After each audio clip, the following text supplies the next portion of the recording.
I'd like to spend some time with you now as you're considering making a transition from your life as a student into the very first steps in pursuing your career path.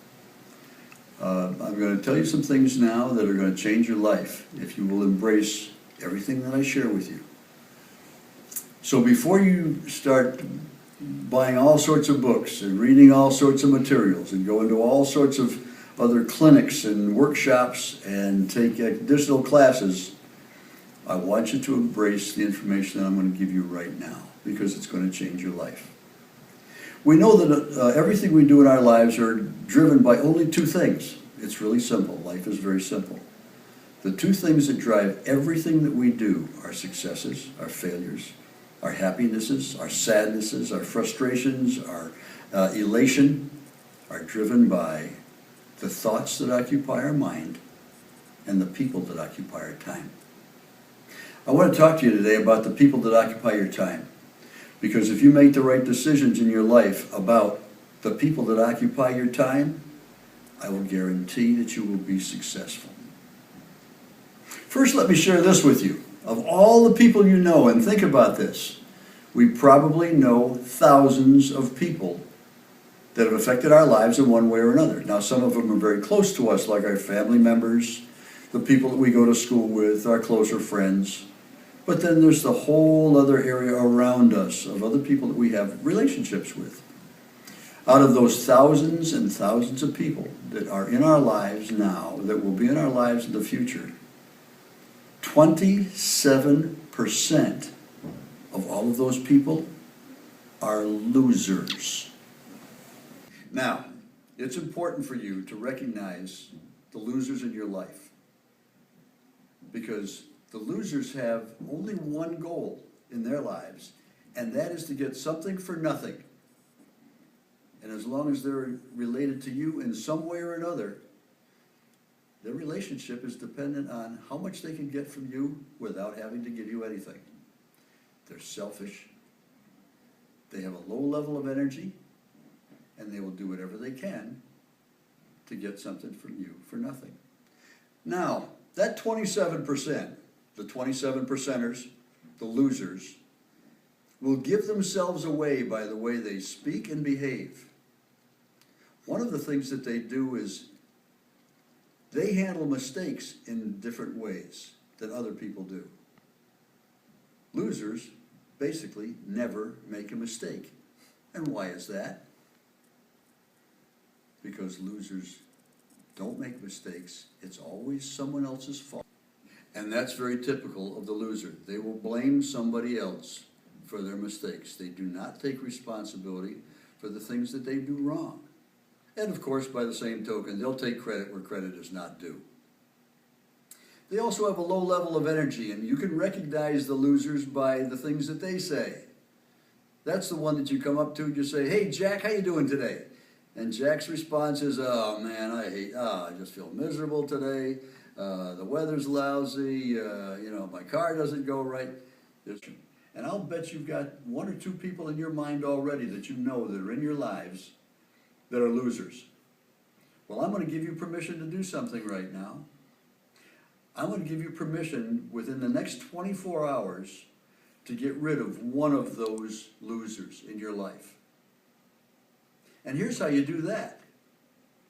Don't call him back. Don't text him back. When he wants to get together, make an excuse. And the next thing you're going to find is he's going to go find somebody else to start sucking the life out of. Often we say, "Oh, so-and-so is going to be upset at me if I don't call him back or if I do this for him." Your job is not to save the losers in your life. Remember, their job is to get something from you for nothing. So get rid of them.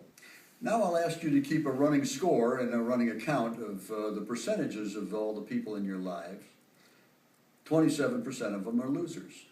60% of all of those people, more than half of all the people in your life, their goal in life is to simply get by. They want to get through whatever they're doing right now. They want to get to the end of the day. They're the ones that are watching the clock. Oh my gosh, only 2 hours more and the day is over and I can go home. They can't wait till Friday because the week is over. It was a 60% or someplace who made up the expression, thank God it's Friday. They reached their goals, they got to the end of whatever they had to do, and they made it through. Now, we can recognize these people by a number of things as well.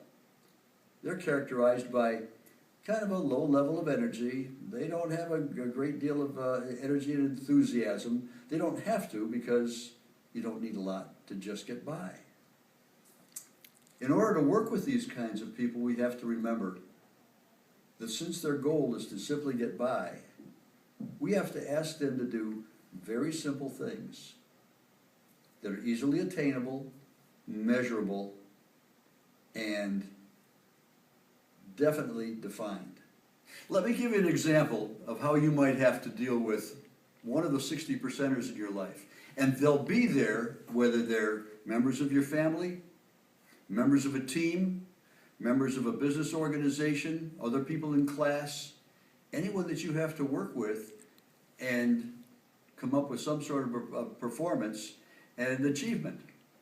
I like to give the example if I were a basketball coach and I know that not every one of my players on my team is the best players and they're highly energized. I know I've got some 60%ers on there that simply want to get by. They're usually a little farther down the bench. So here's an example. I'm in a situation, the game is almost over, but I've got to get my best player off the floor because he is really tired. And I go down the bench to Joe and I say, Joe, listen, I need you to do something for me. I need you to take, and you're going to take 30 seconds. I want you to go out there on the floor and I want you to terrorize number 23 for 30 seconds. Can you do that for me, Joey? And Joey says, yes, he can do that. And out he goes. Now I have to get Joey off the floor in 30 seconds because basically I know that's all he can handle. He can be responsible for 30 seconds for me. But that's why he's not a starter, because that's all he can give me. He becomes a real contributor to our basketball team if he can give me that 30 seconds. And our star has a chance to catch some breath and go back out and play really tough for the last couple of seconds of the game. So that's it. That's the way that you're going to spot the 60%ers and to be able to take advantage of the 60%ers in a positive way to help you achieve your goals. Okay, I know that when we're talking about the first 87% of the people in your lives, there's a tendency for that to be a little bit of a downer. So let's talk about the other people in your lives. The remaining 10% of those people, or of the remaining 13, 10% of those people in your lives, those are the winners.